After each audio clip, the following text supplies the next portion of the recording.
How does an individual or organization deal with all of the quickly changing social sites used today? Change is a constant in the world of social. As consumers, we are always looking for social sites which better fit our need for information and privacy. For example, younger audiences first flocked to social networking sites to engage with their friends.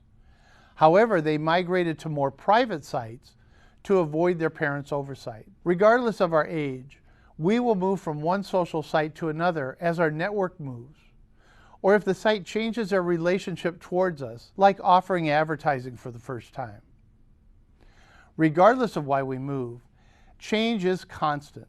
So we need a plan for change in our social marketing strategies. Like a surfer, we need to ride the change wave to succeed in this new digital marketplace. The question is how? To succeed in using social, there are 3 principles you need to develop to manage change. The first principle is to classify sites by their function. Later in this video, we will discuss the social pyramid.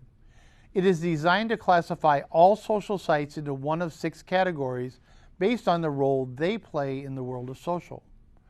Rather than reacting to the change, you can classify a new site and quickly determine if you need to alter your social strategies. If the site is in a category not used by your high-value markets, take no action. If it is, you need to determine if your high-value markets are moving to it. It makes change more manageable. The second principle is to add new sites only when they are popular to your target audience. Many sites fail, so don't react to them too soon. Often, we've seen fast-moving social sites quickly lose their luster if they don't treat their members well. Remember, you don't have to be the first mover to a new technology. Wait until you know it is successful and you know your high-value audiences are using it. The third and most important principle is only focus on sites containing your high-value markets. I was recently at an IBM e-commerce summit. The day before the summit, I went to the hotel lounge to watch a baseball game. As I was watching the game, 2 individuals, fellow social marketers, sat down near me. "I need a WeChat strategy," one said to the other. "I can't find anyone who has a successful WeChat strategy, but I know we need to be on WeChat." As they talked, one of them turned to me and asked me if I was attending the summit. When I told them I was speaking on social marketing strategies, they asked me what they should do with WeChat. My answer, "Do you have a high-value market using WeChat now?" They answered no. My response was, "Then you don't need a WeChat strategy." Principle 3 is don't focus on social media, focus on your audience and where they're at in the social pyramid.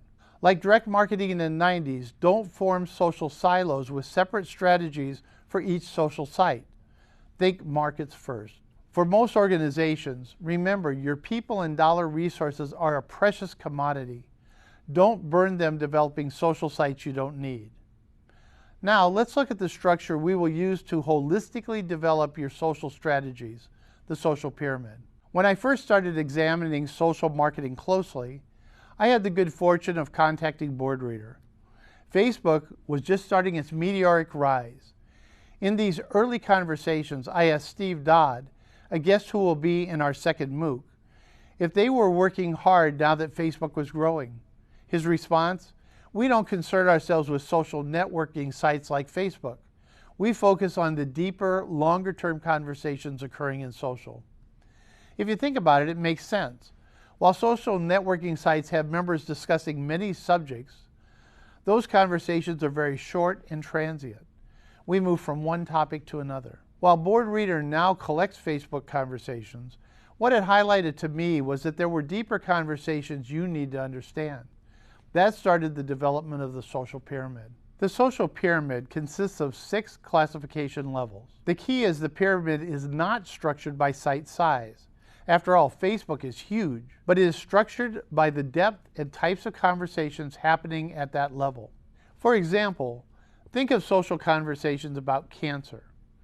In social networks, the conversation is likely to be about someone who just learned they have cancer or are fighting it. Their friends and families will discuss it. However, these conversations are likely to be more about who has cancer rather than deep discussion on treatments and solutions. Lower down in the pyramid, the discussions will become much deeper and more focused on cancer itself. The key is that the lower you go into the social pyramid, the deeper and more focused the discussion of any topic will become.